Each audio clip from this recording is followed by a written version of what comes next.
Առանց տեղումների չոր աշունից հետո ըստ օդերութաբանների դեկտեմբերի առաջիկա օրերը հանրապետության մի շարք վայրերում, հատկապես լեռնային շրջաններում ձնախառն կլինեն։ Դեկտեմբերի 1-ի երեկոյան 8-ից Սյունիքի որոշ հատվածներում առաջին ձյունն է տեղացել։ Ձմռան առաջին օրը սկսված տեղումները գրանցվել են Զանգեր Գորհայք ճանապարհահատվածում եւ Մեղրու լեռնանցքում։ Նշված վայրերում վաղ առավոտից ձնամաքրման եւ աղավազով մշակման աշխատանքներ են իրականացվում։ Լեռնանցքի Գագաթից 4 կիլոմետր աջ եւ ձախ դեպի Քաջանա Երեմիաղի սպիտակացրել ճանապարհատվածը, իսկ լեռնային հատվածում մանավանդ Բարսադիր գոտում մոտավորապես 7 սանտիմետր ձյուն տեղացել։ Տղաները մշակել են աղավազով, ճանապարհը բացվել է, ճանապարհին ոչ մի երթևեկության հետ կապված խնդիրներ չի առաջադրվել, կաս պատրաստ սպասել են մինչև առավոտ։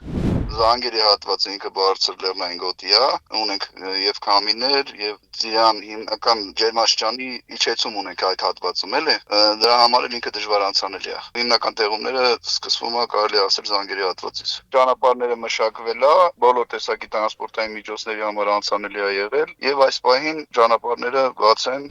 Նոյեմբերի 15-ից են պատրաստվել ճանապարհաշինարարական ընկերությունները ձմռան դիմավորմանը։ Տեղումներ չեն եղել այս ընթացքում, աղու ավազի տեխնիկայի պատրաստվածության խնդիր էլ չունեն։ Բայց ճանապարհների սպասարկումը միայն մաքրման աշխատանքներով չի կարող լիարժեք լինել։ Հարկավոր է հնարավոր խցանումներից ու վթարներից խուսափելու համար, հատկապես լեռնային բարձր ու բարդ ռելիեֆային գոտիներում բացառապես երթևեկել ձմեռային անվատողերով։ Սյունիքի ճանապարհահատվածներում հաճախ են մերկասառույց բուկ խցանումներ լինում։ Հիմնականում Մեղրու լեռնանցքի եւ Զանգեր Գորհայք կոչվող հատվածում են խնդիրներ առաջանում, հատկապես կցորդիչով մեքենաների համար։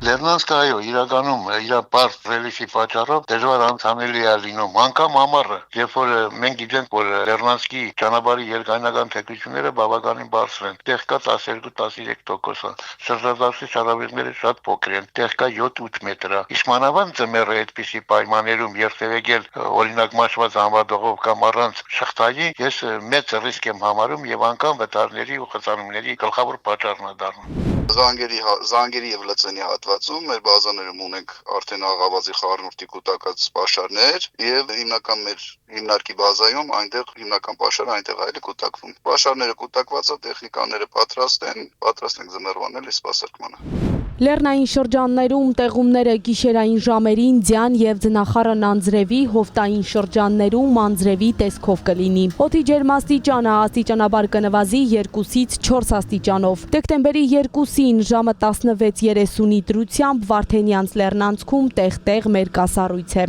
Միջպետական եւ հանրապետական նշանակության բոլոր ավտոճանապարհները բաց են։ Նարեկ Խաչատրյան, Սյունիք լուրեր։